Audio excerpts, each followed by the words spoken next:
Radio. Here's Mike Wood with Hot News Talk Radio's Fast Traffic Now.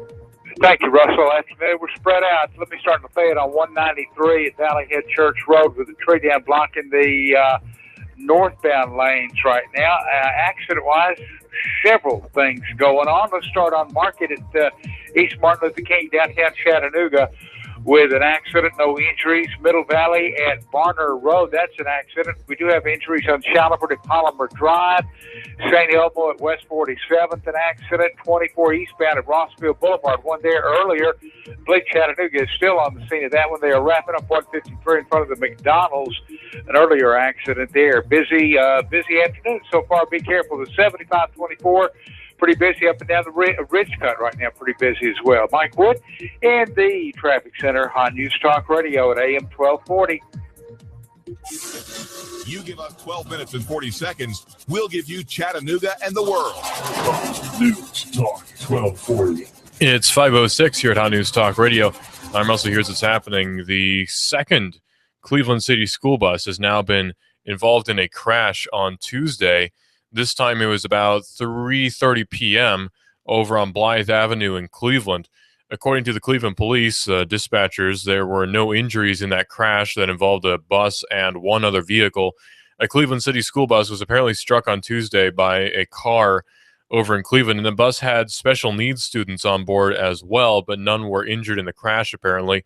There's no word yet on the condition of the car's driver. The students were taken off of the bus and were safely delivered to their schools, according to a Facebook post by Martin Ringstaff, who's a superintendent of schools in the Cleveland City district. So apparently nobody's been injured. And in the photo of the crash, it appears that the car hit the bus side on, and it was a small two-door car, and it looked like the hood of the car went directly under the bus, and it doesn't look like there's really any damage to the student compartment, the passenger area. It looks like the damage is really under the on the underskirt of that bus.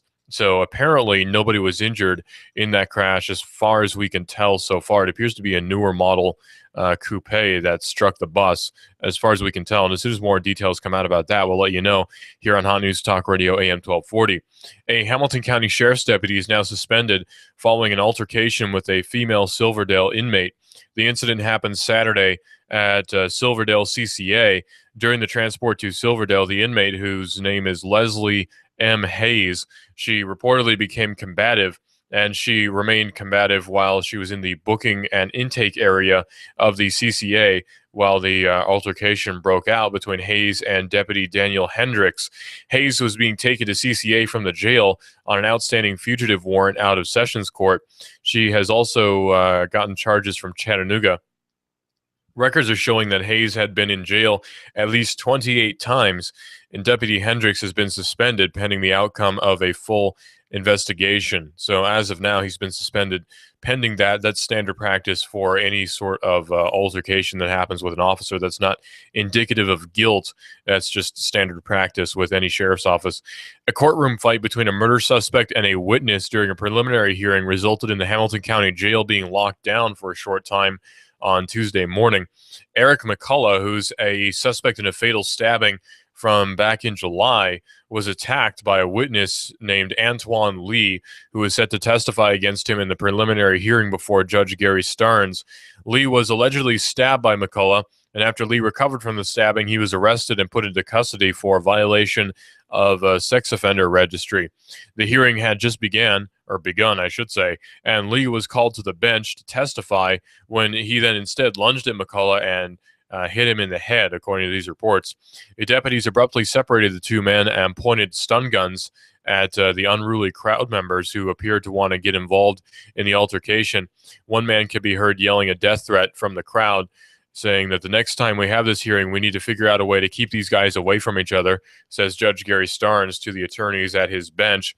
According to the police affidavit, McCullough confessed to stabbing his niece, Taika McCullough, after she punched him, and he says that he had been arguing with him for a month after she moved out of his apartment, according to the affidavit. And the next court date is set for September the 1st, and it appears now that the Sheriff's Department has not had any response to that as of now. So we're not sure how the sheriff's department will handle these particular situations. What the policy is for that as of now, we don't actually know. But as soon as we find out, we'll let you know. We'll let you know, I should say, here on Hot News Talk Radio AM 1240, where we are everywhere. Listen live to Hot News Talk Radio at hotnewstalkradio.com. Download the TuneIn Radio app and search for Hot News Talk Radio. Hot News Talk Radio is also on Twitter, where you report the world decides. That's AM 1240 Hot News Talk Radio. You can save half off now. Go to hotnewstalkradio.com and click on the half off link for great deals. Hot News Talk Radio is saving you money. That's AM 1240 Hot News Talk Radio. Guards at Fishkill State Prison have allegedly beaten a bipolar inmate to death, and then they allegedly tried to intimidate witnesses into silence. Several prisoners are saying that's at the inmates at other state prisons as well, such as Rikers Island and Clinton, have accused guards of abuses and even torture. 19, I should say, inmates from the Fishkill Correctional Facility have submitted letters and affidavits about the incident to the law firm representing the family of Samuel J. Rock Harrell, who was 30. He died on April the 21st after being repeatedly punched and kicked by guards, according to New York Times reporters who investigated the story. Only 3 inmates agreed to be identified by name. Others have requested anonymity, fearing retribution from the guards. Witnesses say that Harrell told 2 correctional officers that his family was coming to pick him up and take him home. When the officers called for backup, Harrell then panicked and ran. He was then tackled, handcuffed, and allegedly beaten and kicked by as many as 20 officers. Some of them reportedly shouted racial slurs, and Harrell was black, of course. Witnesses say that Harrell was then reportedly wrapped in a sheet and thrown down a stairwell. Records show that guards told the ambulance crew nothing about the violence, but claimed that Harrell had overdosed on synthetic marijuana known as K2. The autopsy report by the Orange County Medical Examiner, however, shows no illegal drugs in Harrell's system, only antidepressants and tobacco. The report said that Harrell died of cardiac arrhythmia following physical altercation with corrections officers and ruled his death a homicide. Several inmates have claimed that a group of rogue officers, in quotes there, at Fishkill have been singling out inmates for beatings and abuse.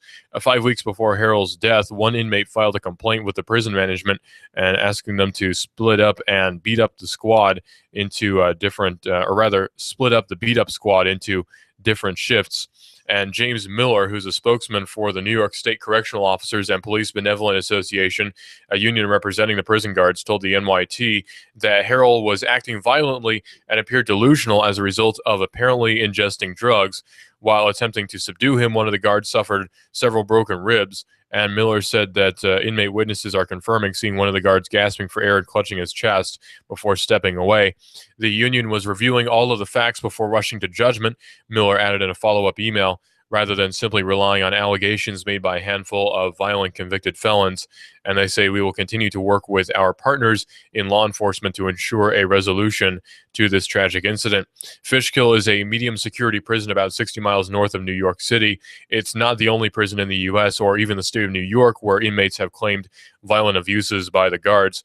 And correctional facilities across the country are now struggling with scandals concerning the treatment of inmates with mental illness, overcrowding, violence, suicides, and other forms of abuse at this time.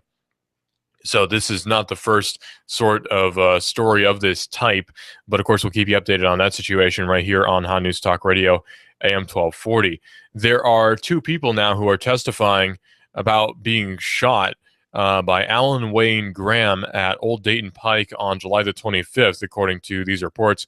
2 counts of aggravated assault were bound to the grand jury against Graham, who's 33, from Pikeville.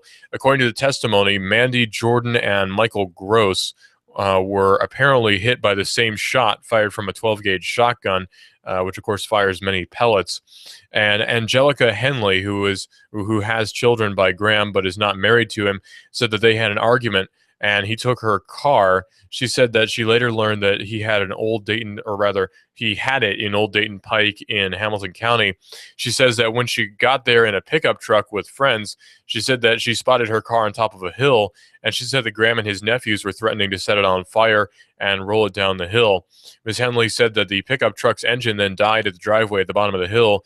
She said that some of the nephews came down and they got in a tussle with a friend who had driven there driven her there. One of the friends, Mandy Jordan, said that the driver of the pickup truck was in a struggle with the nephews when Graham came down with a shotgun, according to the allegations. She said that he fired a shot that struck Michael Gross, the brother of the pickup truck driver, and the shot allegedly also hit her.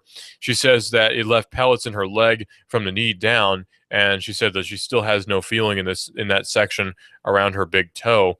Michael Gross said that he got a call about an altercation involving his brother. He said that he got his 6-year-old daughter out of the vehicle and the mother jumped in. He said that he joined in the altercation, but he said that there were no blows struck, and it was like one of the nephews was dancing with him in sort of a fancy footwork going back and forth. At one point, the nephew shouted that he was an alley cat at one point. Apparently, that's a common statement between the two of them. He said that Graham then appeared with a shotgun.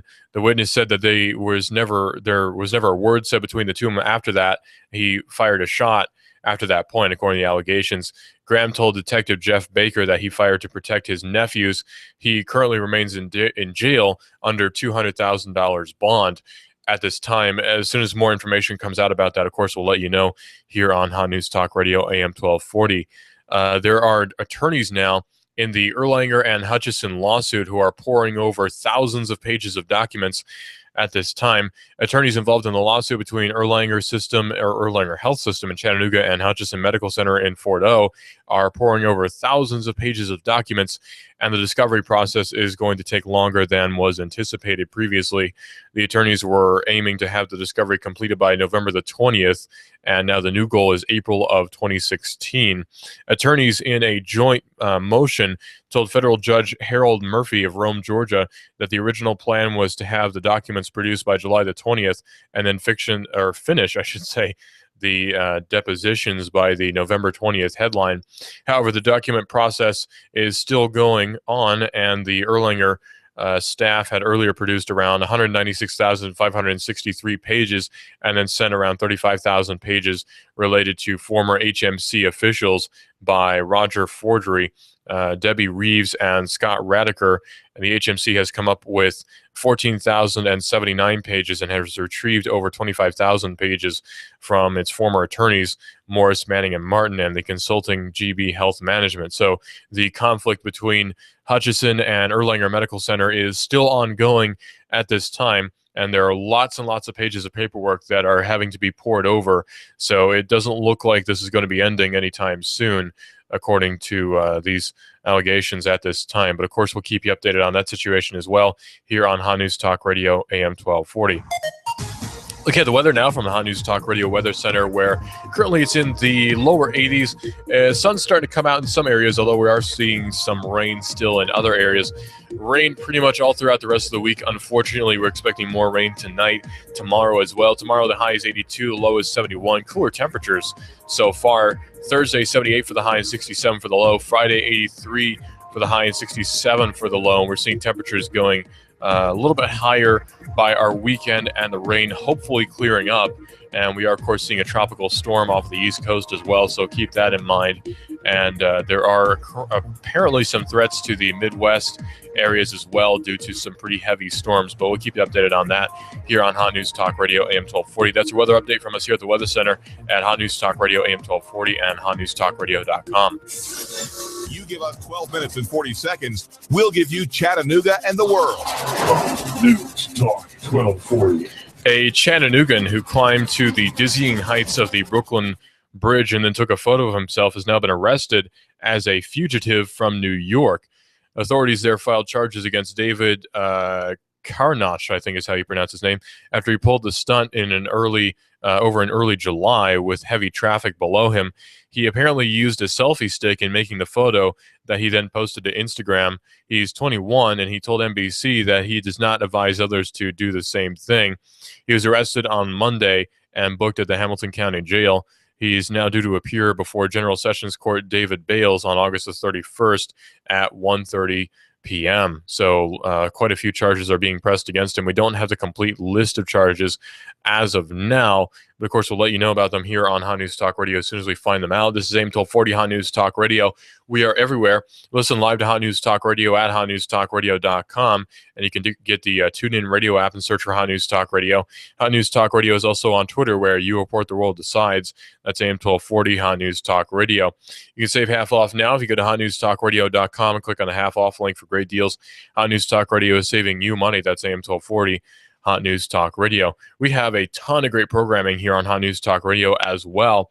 We have, of course, Daybreak USA from 6 to 9. The David Tulis Show is from 9 to 11 here on Hot News Talk Radio. He talks about the local economy and the free markets and quite a bit more. He has tons and tons of interviews with all sorts of different people from our local area, sometimes involving their small businesses, sometimes involving nonprofits, all sorts of different interviews with David Tulis there from 9 to 11. From 11 to noon is the Eric Judd Show. He talks about all sorts of different things, sports, current goings-on. Very humorous show from Eric Judd here from 9 to 11, or rather from 11 to noon, I should say. And from 12 to 1 is my show, Digital Drive. We talk about the technology market and quite a bit more, lots of different new developments in the tech market. For instance, we were just talking about the Oculus Rift headset, and apparently a new virtual reality game is being developed for it, and also quite a few developments with net neutrality. Oddly enough, some Democratic opposition with net neutrality. More about that here on Hot News Talk Radio, AM 1240 and hotnewstalkradio.com. Time right now is 5:21. 82 is the temperature here, and more rain is expected tonight. High tomorrow, 82, low 71. You give us 12 minutes and 40 seconds, we'll give you Chattanooga and the world. News Talk 1240. Hi, I'm Rebecca Costa, host of the Costa Report, every Sunday at 9 a.m. My guest this week is one of our nation's most acclaimed legal scholars, Mr. Alan Dershowitz. Will be here to lay out the case for and against the nuclear agreement with Iran. Don't miss Alan Dershowitz this Sunday at 9 a.m. on the Costa Report, right here on AM 1240, Hot News Talk Radio. If you have the DTs, the shakes, because your phone is on the fritz, you have nomophobia. You need help. Your telecom doctor is in. Cell Surgeon at Northgate Mall. Cell Surgeon yanks open the ribcage of your phone, pries out the dead heart, and puts in the beating life that you lead on your cell phone. Broken screen, phone not charging, water damage, battery given out? Cell Surgeon at Northgate Mall next to Old Chicago Pizza. Check us out on Facebook. Open Sunday. Cell Surgeon. We bring your phone back to life. Mention Hot News Talk Radio and get 10% off.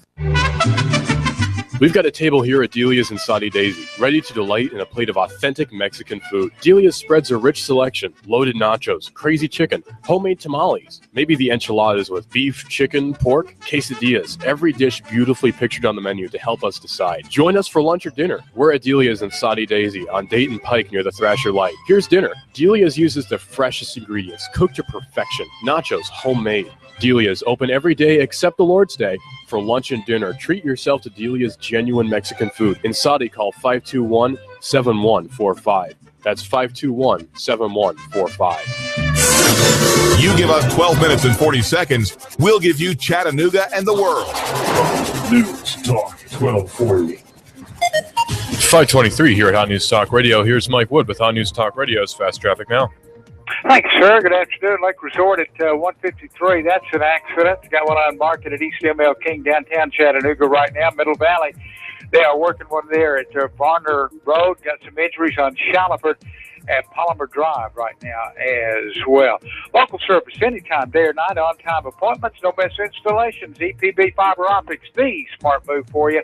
648-1372, EPBFI.com. Mike Wood right here in the traffic center at Hot News Talk Radio, AM 1240. You give us 12 minutes and 40 seconds, we'll give you Chattanooga and the world. News Talk 1240. 523 is the time here at Hot News Talk Radio. I'm Russell. Here's what's happening. It appears now that a train has hit a pedestrian in Dalton. Ray County Dispatch has confirmed that a train hit a pedestrian at the 11th Avenue over in Dayton. We're not sure about the identification of that person at this time. We don't know the condition either, and no more details are available on that. Unfortunately, it appears that a train has hit a pedestrian in Dayton at 11th Avenue. So we're not sure about the condition as of yet or the identity of the pedestrian who was struck, but we'll keep you updated on that here on Hot News Talk Radio. Again, we're not sure yet We're hoping to get more details within the hour, so we'll try to bring that to you by the end of the newscast here on Hot News Talk Radio, AM 1240. Apparently, a second Cleveland City school bus has now been involved in a crash. This time it happened at about 3:30 p.m. in the 1800 block of Blythe Avenue over in Cleveland.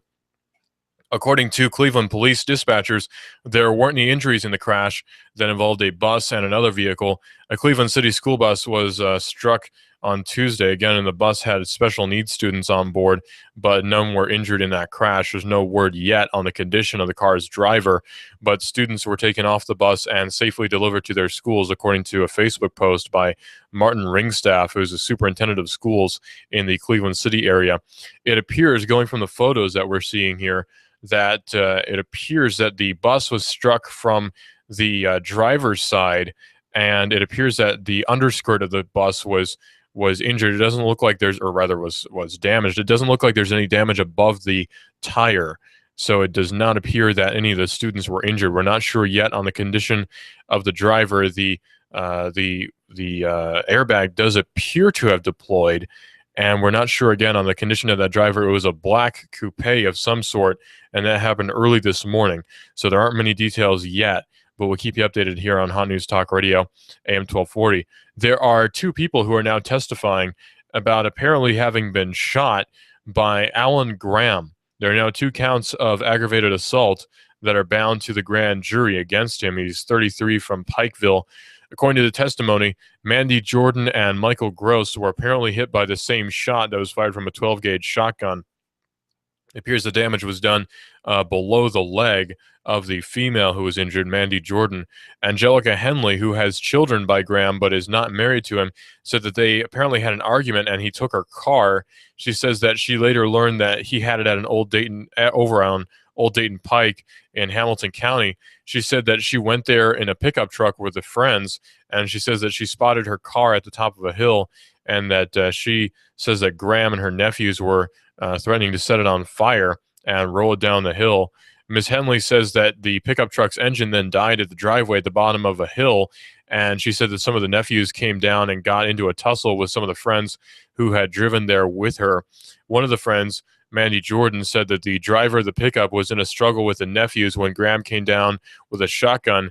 She says that she then heard a shot being fired that struck Michael Gross, the brother of the pickup truck driver, and apparently the shot also hit her in the lower leg from the knee down. She has no feeling in the section around her big toe, according to these reports as well. Michael Gross says that he got a call about an altercation involving his brother, and he said that he got his 6-year-old daughter out of the vehicle and his mother jumped in. He says that he joined in the altercation, and he says that there were no blows between them, and one of the nephews was apparently dancing around him. And at one point, the nephew shouted that the person who fired the shot was an alley cat. He says that Graham then appeared with a shotgun. Apparently, there was never a word said between them other than that, and he apparently fired at that point. Michael Gross was on crutches and said that doctors tell him that it may be a year or more before he gets any feeling in his foot. He said that he still has 80 pellets in his leg. It's unclear if those are going to be removed. Graham told Detective Jeff Baker that he fired to protect his nephews. He remains in jail now under $200,000 bond at this time. And it appears now that there's been a problem with an inmate over in New York at the Fishkill prison, which is about 60 miles away from New York City. Guards at that state prison allegedly beat a bipolar inmate to death and then tried to intimidate witnesses into silence, according to several prisoners. Inmates at other state prisons like Rikers Island and Clinton, also New York, are accusing guards of abuses and even torture.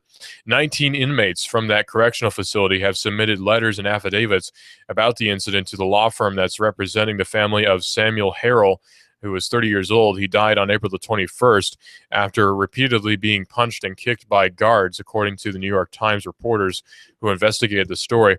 Only 3 inmates have agreed to be identified by name, and others have requested anonymity, fearing retribution from the guards. The witnesses say that Harrell told 2 correctional officers that his family was coming to pick him up and take him home, and when the officers called for backup, Harrell panicked and ran. He was allegedly tackled, handcuffed, and then beaten and kicked by as many as 20 officers. Some of them reportedly shouted racial slurs. Harrell was black.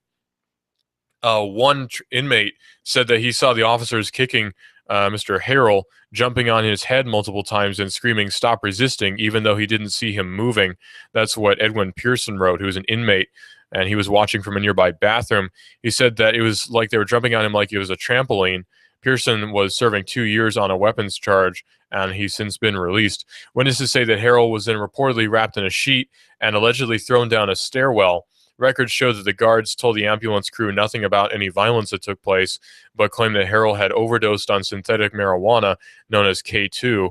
The autopsy report by the Orange County Medical Examiner shows no illegal drugs in Harrell's system, only antidepressants and tobacco. The report says that Harrell died from cardiac arrhythmia following physical altercation with corrections officers and ruled that his death was a homicide. Several inmates have claimed that a group of rogue officers, as they're calling them at Fishkill, have been singling out inmates for beatings and abuse. 5 weeks before Harrell's death, one inmate filed a complaint with the prison management asking them to split up what's been described as the beat-up squad into different shifts.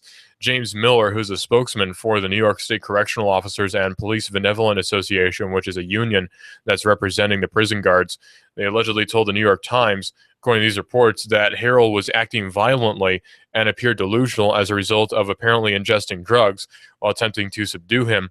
One of the guards suffered several broken ribs, according to Miller, and inmate witnesses confirmed seeing one of the guards grasping for air and clutching his chest before stepping away.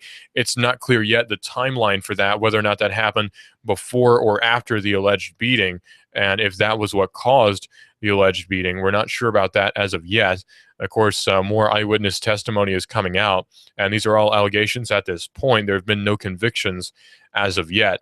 Fishkill is a medium security prison, and it's about 60 miles north of New York City, and it's not the only prison in the United States or even the state of New York where inmates have claimed violent abuses have taken place on the side of the guards. Correctional facilities across the country are still struggling with different scandals concerning the treatment of inmates with mental illness, overcrowding, violence, suicides, and other forms of abuse taking place. In June, 2 convicted murderers escaped from the Clinton Correctional Facility, which is a maximum security prison in New York near the Canadian border. They were apparently aided by at least one guard who admitted to providing power tools that were allegedly used in the escape.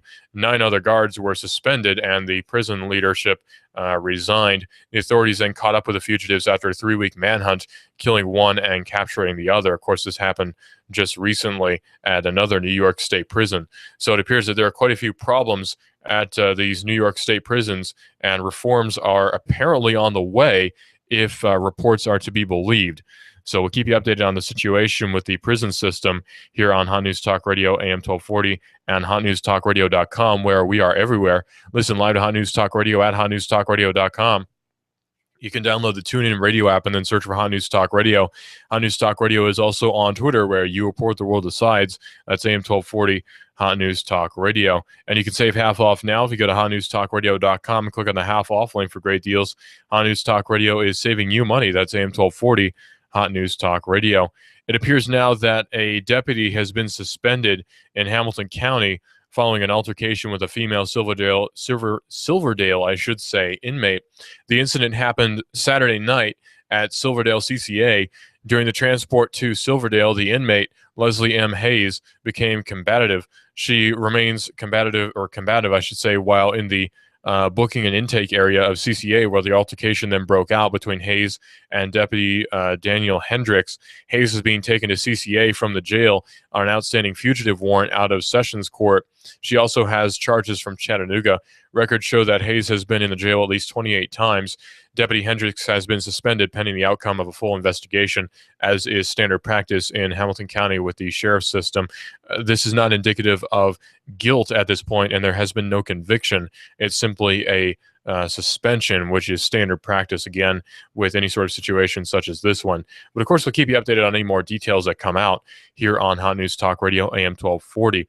And it appears now that we're trying to get more details on this train situation that's coming out of Dayton, where a pedestrian was apparently struck.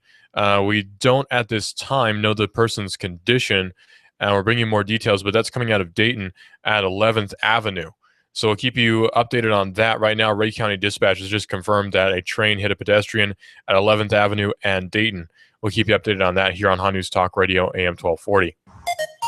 We have the weather now here at Hot News Talk Radio's Weather Center. 78 is the high for today and 69 is the low. A lot lower temperatures that we've been seeing here. And rain is predicted for later tonight and tomorrow and the day after as well. Tomorrow, 82 is the high, 71 is the low, and on Thursday, 78 is the high and 67 is the low. Friday, we're seeing some clearing up of the rain. 83 will be the high then, and 67 will be the low. We're seeing temperatures more in the 80s as the week goes by, and then in the next week, we're seeing temperatures raise up again into the upper 80s with more storms expected. So a rainy few weeks are being expected here for us in the Chattanooga area. That's a weather update from us here at the Weather Center at Hot News Talk Radio, AM 1240, and hotnewstalkradio.com. You give us 12 minutes and 40 seconds, we'll give you Chattanooga and the world. News Talk 1240. 5:35 is the time here at Hot News Talk Radio. I'm Russell. Here's what's happening. A second Cleveland City school bus has apparently been struck now by a car, and it appears that happened at about 3:30 p.m. in the 1800 block of Blythe Avenue in Cleveland, and that's the second Cleveland City school bus now that's been involved in a crash. According to Cleveland police dispatchers, there were no injuries in that crash, and it involved a bus and another vehicle. And another separate case with a bus and a special needs student that was on board had a crash, and there were no others involved in that crash, according to these reports. We're not sure on the status of the car that hit the bus. There's no word on his condition or the identity of that driver either. The students were taken off of the bus and safely delivered to their schools, according to a Facebook post by Martin Ringstaff, who's a superintendent in Cleveland City. And of course, the school year has just started for students in our area. So this is an interesting way to start out the school year for our students here in the Chattanooga area. This is AM 1240 Hot News Talk Radio. We are everywhere. We have a lot of great programming as well here on Hot News Talk Radio. From 6 to 9, we have Daybreak USA, which brings you the early morning news and analysis on that news. From 9 to 11, we have the David Tulis Show. He talks about local economy and free markets from his own very Nooga-centric position here on Hot News Talk Radio, and Nooganomics.com is his website as well. If you want to check that out, that's David Tulis from 9 to 11 here on Hot News Talk Radio, AM 1240. We also have the Eric Judd Show from 11 to noon here on Hot News Talk Radio. He'll talk about some of the updates, some of the headlines as they come out here on Hot News Talk Radio. He talks about actually a quite wide range of topics here on Hot News Talk Radio, AM 1240, and also on hotnewstalkradio.com, of course. And you can get us live on the Twitter account as well. From 12 to 1 is Digital Drive. We talk about technology and quite a bit more. The technology field is always changing, always adjusting. We try to keep it all straight here on Hot News Talk Radio and hotnewstalkradio.com over on Digital Drive. And we try to keep that straight. That's my show here on Hot News Talk Radio. We talk about the digital economy and the ramifications of that digital economy and some of the political ramifications as well. I'll be talking about Donald Trump and the many, many, many different URLs, domain names he's been registering to keep other people from getting them. And some of them are actually quite negative. So he's trying to keep some of the negative press off of them by registering the domains before the opposition can. We've been talking about that quite a lot here on Hot News Talk Radio, AM 1240. And we have quite a lot of other great programming as well. Laura Ingraham, Sean Hannity, Hot News Now, Cowboy Protects, America Now, Ground Zero, and Coast to Coast AM, all right here on Hot News Talk Radio, and lots of other great programming as well on our weekends, and sports with NASCAR here on Hot News Talk Radio, AM 1240, and hotnewstalkradio.com. As of right now, the temperatures are dipping down into the lower 70s, and it appears that that's going to be a continuing trend for us here. And our nighttime, again, 78 is the high for tonight, 69 is the low. We're expecting rain tonight and tomorrow. 82 is the high for tomorrow, 71 is the low. Thursday, 78 is the high, 67 is the low. This is Hot News Talk Radio, AM 1240. You give us 12 minutes and 40 seconds, we'll give you Chattanooga and the world. News Talk 1240. We've got a table here at Delia's in Saudi Daisy, ready to delight in a plate of authentic Mexican food. Delia's spreads a rich selection: loaded nachos, crazy chicken, homemade tamales, maybe the enchiladas with beef, chicken, pork, quesadillas. Every dish beautifully pictured on the menu to help us decide. Join us for lunch or dinner. We're at Delia's in Saudi Daisy on Dayton Pike near the Thrasher Light. Here's dinner. Delia's uses the freshest ingredients, cooked to perfection. Nachos, homemade. Delia's open every day except the Lord's Day. For lunch and dinner, treat yourself to Delia's genuine Mexican food. In Saudi, call 521-7145. That's 521-7145. Are you tired of working in corporate America, or have you recently lost your job and would like to consider owning your own business? If you are, please call me, as I can help you look at franchises or business opportunities that fit you, the economy that we're in, and the type of businesses that are right in the greater Chattanooga area. After I help my clients find the right opportunity, I also help them find the best way to finance the business, including paying yourself through the startup phase. If you would like to learn more about opportunities that may be right for you, please call me for a free assessment. My name is Bruce Krebs at the Entrepreneur Source. Phone number is 423-875-5621. You want more business. You want to increase your bottom line. You want to spend less on advertising, imaging your business, and general expenses. You need Trade Bank. Trade Bank of Chattanooga. Trade Bank. Call now to get access to nearly 400 local businesses. Trade Bank. Call 877-2202. 877-2202. Trade Bank. You want to increase your cash flow, your competitive edge, attract new customers, and build a loyal customer base. You need Trade Bank of Chattanooga. Call right now. 877-2202. When you join Trade Bank, you'll get the benefit of free advertising in our monthly magazine, tradebank.com, emails, and mailouts. Join Trade Bank now and receive your Trade Bank debit card with trade credits to spend any way you want with our wide variety of Trade Bank partners. For almost 30 years, Trade Bank has been your voice for small business, a member of the American Bankers Association, and in good standing with you. Trade Bank of Chattanooga. Call now for a free consultation. 877-2202. That's 877-2202. Trade Bank of Chattanooga. You give us 12 minutes and 40 seconds, we'll give you Chattanooga and the world. News Talk 1240. It's 5:41 here at Hot News Talk Radio, and here's Mike Wood with Hot News Talk Radio's Fast Traffic Now.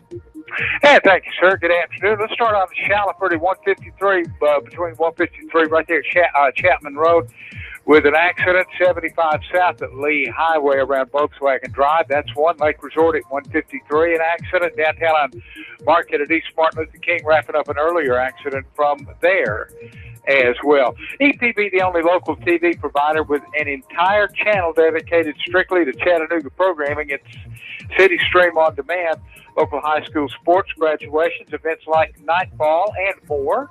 648-1372, EPBFI.com. Mike Wood this afternoon in the traffic center at Hot News Talk Radio. It's AM 1240.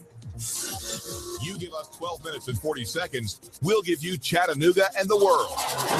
News Talk 1240. It's 5:42 here at Hot News Talk Radio. I'm also here's what's happening.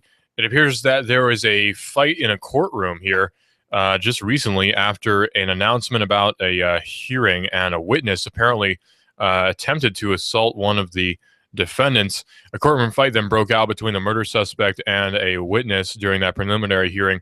Eric McCullough is a defendant in a fatal stabbing case that happened from July, and he was attacked by a witness, Antoine Lee, who's set to testify against him in the preliminary hearing before Judge Gary Starnes.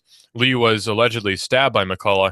After Lee recovered from the stabbing, he was arrested and put into custody for violation of the sex offender registry, according to these allegations.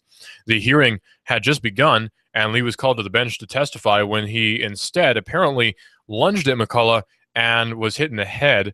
And the video is unclear at this time, but there's quite a bit of eyewitness testimony. Deputies abruptly separated the two men and pointed stun guns at an unruly crowd, and it appeared that different members of the crowd appeared to want to get involved in the altercation. One man could be heard yelling a death threat from the crowd, and Judge Gary Starnes said, the next time we have this hearing, we need to figure out a way to keep these guys away from each other. According to the police affidavit, McCullough was confessing to stabbing his niece, Taika McCullough, after she allegedly punched him. He said that he had been arguing with her for about a month after he moved out of the apartment. McCullough's mother says that emotions were running high, and they were too fearful to attend their granddaughter's funeral. And this has happened in the courtroom today and this should not have happened, she says. My son had been under protective custody, she says, ever since he's been here. So why would you have this man who's affiliated with this get to my son? The next court date is set to be September the 1st. And we're not sure if there are going to be any charges for contempt of court or not. But of course, we'll keep you updated on that. It doesn't appear that they're going to be. And the judge, Gary Starnes, has not said anything about that as of yet. He simply said that this should not have happened and there should be some way to separate the two. So we'll keep you updated on that here on Hot News Talk Radio, AM 1240. As of yet, doesn't appear there are going to be any charges of contempt of court. But of course, we'll keep you updated. When a Seattle police officer pulled over a car for running red lights and speeding, he had no idea what was going to happen next. It appeared that he had to deliver a baby. The routine stop actually turned into a positive thing, with the policeman delivering a healthy baby girl in the back seat. Dashcam video recorded the moment as it all unfolded around 3:45 Seattle time. The policeman noticed that the car was breaking traffic laws, and his name is Officer Anthony Reynolds. He pulled the driver over and then proceeded to approach the vehicle. But when he walked towards the car, the driver then shouted that his wife was in labor. Reynolds immediately had his training kick in, and he called for an ambulance. However, there was no time to wait. Apparently 25 seconds later, after he called for help, the cop could be heard yelling that the baby's head was out. And once the baby girl was delivered, the mother said that the baby was not breathing, and that's where the training really kicked in. After first giving a full-throated cry as she burst into the world, the young girl began struggling to breathe, according to the police report. Officer Reynolds then cleared the baby's airway and got her breathing again. The ambulance arrived soon after, taking the mother and baby to the hospital over in Seattle. The proud new father followed behind in his car, but not before thanking the officers with a few hugs and handshakes all around. The family is said to be doing well in the hospital, and the family have released a photo to the father with his new bundle of joy, and they have helped to deliver a precious gift. The couple wrote to the department in a note, and they are very grateful. So a positive thing came out of a car being pulled over, and fortunately the officers were there to help to deliver that baby, and fortunately nobody was injured either. So quite a positive thing came out of a rather negative event, according to these reports. A second school bus has been struck. We're trying to get more information on that.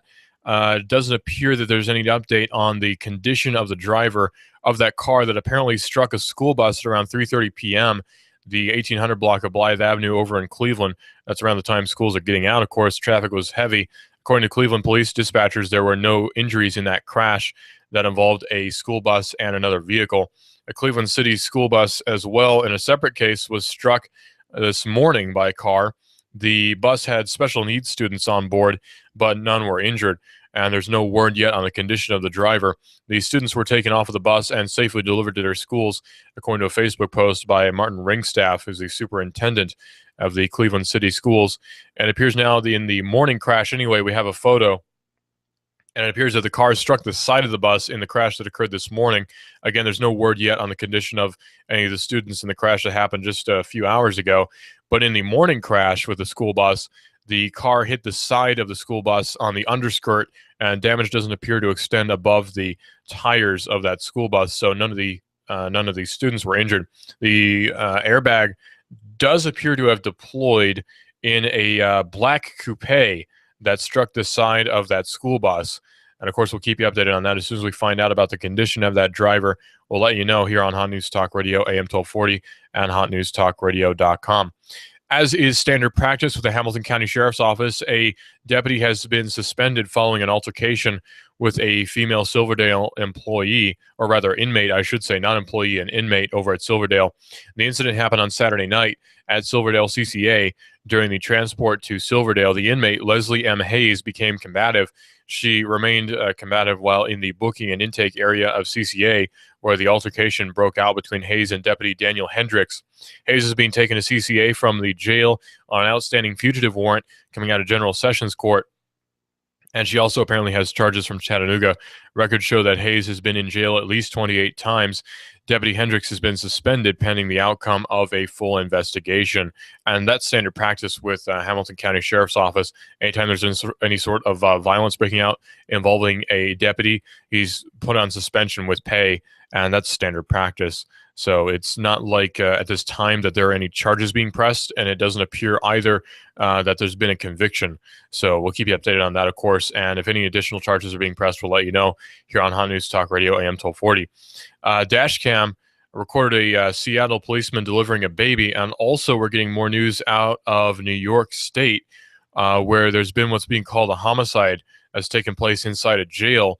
Guards at Fishkill State Prison over in New York State allegedly beat a bipolar inmate to death and then tried to intimidate witnesses into silence, several prisoners are saying. Inmates at other state prisons, such as Rikers Island and Clinton, have also accused guards of abuses and even torture. 19 inmates from the Fishkill Correctional Facility have submitted letters and affidavits about the incident to a law firm representing the family of Samuel Harrell, who's 30 years old. He died on April the 21st after getting allegedly repeatedly punched and kicked by the guards, according to New York Times reporters who investigate the story and according to affidavits as well. Only 3 inmates agreed to be identified by name. Others have requested anonymity, fearing retribution from the guards. The witnesses say that Harrell told 2 correctional officers that his family was coming to pick him up and take him home. And then when the officers called for backup, Harrell allegedly panicked and ran. He was then tackled, handcuffed, and allegedly beaten and kicked by as many as 20 officers. Some of them reportedly shouted racial slurs. The prisoner, Harrell, is black. And one of the inmates said that they saw officers kicking Harrell, jumping on his head multiple times and screaming, "Stop resisting," even though they didn't see him moving. That's what Edwin Pearson wrote, who's an inmate who watched from a nearby bathroom. He was being treated like a trampoline, and they were jumping on him, according to Pearson, who was serving 2 years on a weapons charge, and he's since been released. Witnesses say that Harrell was then reportedly wrapped in a sheet and allegedly thrown down a stairwell. And records show that guards told the ambulance crew that they didn't tell him anything about the violence that occurred, but claimed that Harrell had overdosed on synthetic marijuana, also known as K2. The autopsy report by the Orange County Medical Examiner, however, shows that no illegal drugs were in Harrell's system, only antidepressants and tobacco, and he had been prescribed those antidepressants, and tobacco is, of course, legal.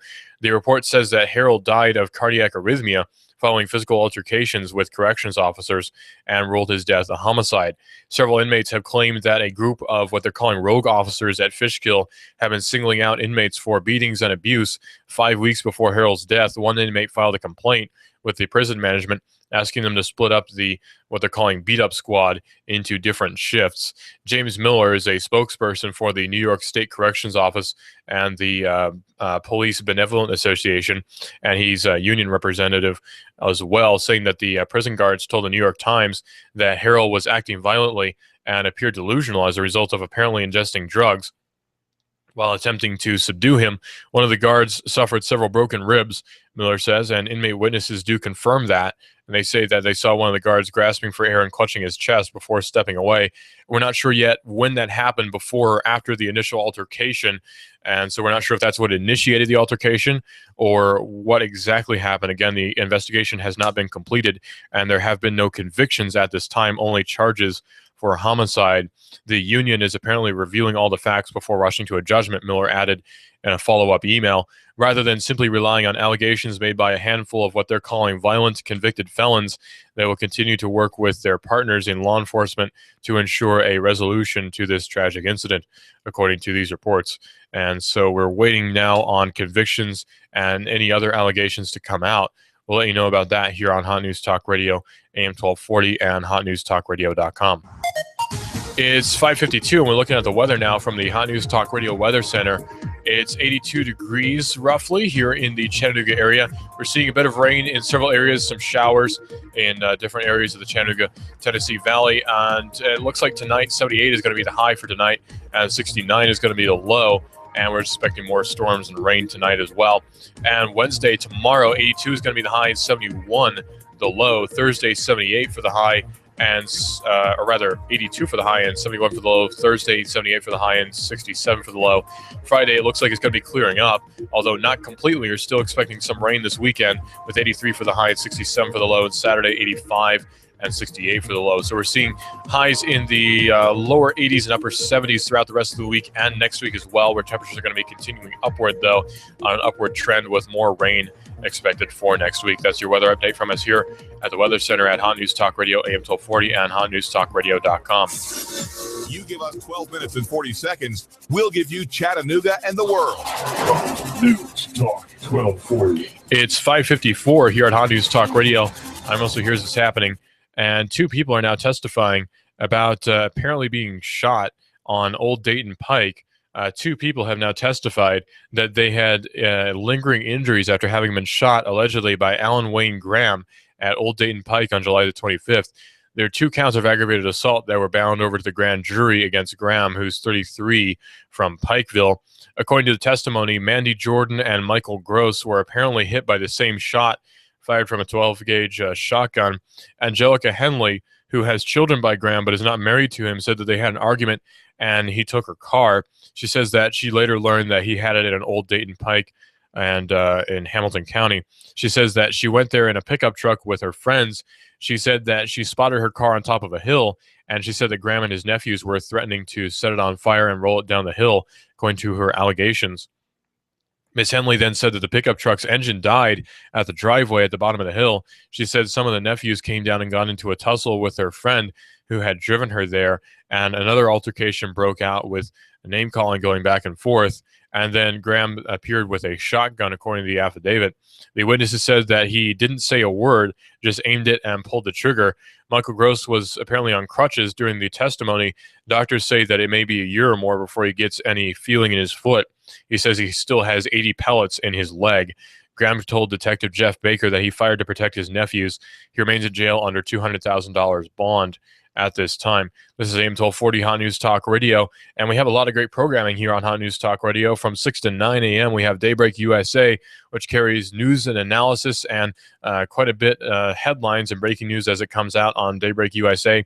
After that, from 9 to 11 is the David Tulis Show, where he talks about the local economy and the free markets from his own very Nooga-centric position, very sort of classical liberal, very conservative in the modern sense, and his show is on from 9 to 11 here on Hot News Talk Radio. From 11 to noon is the Mr. Judd Show, where Eric comes in and he talks about the day's events, he talks about headlines, he talks about different videos that have come out on the internet, and he talks about quite a wide variety of different topics on his show, which is on from 11 to noon here on Hot News Talk Radio. From 12 to 1 is my show, Digital Drive. We talk about the tech market quite a bit more. We've been talking about Donald Trump and his constant buying of different web domains, .coms, so that he can use them or not use them in order to keep the opposition from purchasing them in order to make him look bad. So he's been purchasing different web domains. We've been talking about that quite a lot here on Hot News Talk Radio and Digital Drive. We also have Laura Ingraham. We have Sean Hannity. We have Hot News Now, Cowboy Protects, America Now, Ground Zero, and Coast to Coast AM, all right here on Hot News Talk Radio, AM 1240, and hotnewstalkradio.com. Be sure to get the TuneIn Radio app for your smartphone. That's the TuneIn Radio app, and search for Hot News Talk Radio on the TuneIn app, and you can listen to us streaming live on there as well on your smartphone. And tonight, 69 is the low. We're expecting more rain. Tomorrow, 82 is a high, 71 is a low, and Thursday, 78 is a high, and 67 is a low. This is Hot News Talk Radio, AM 1240.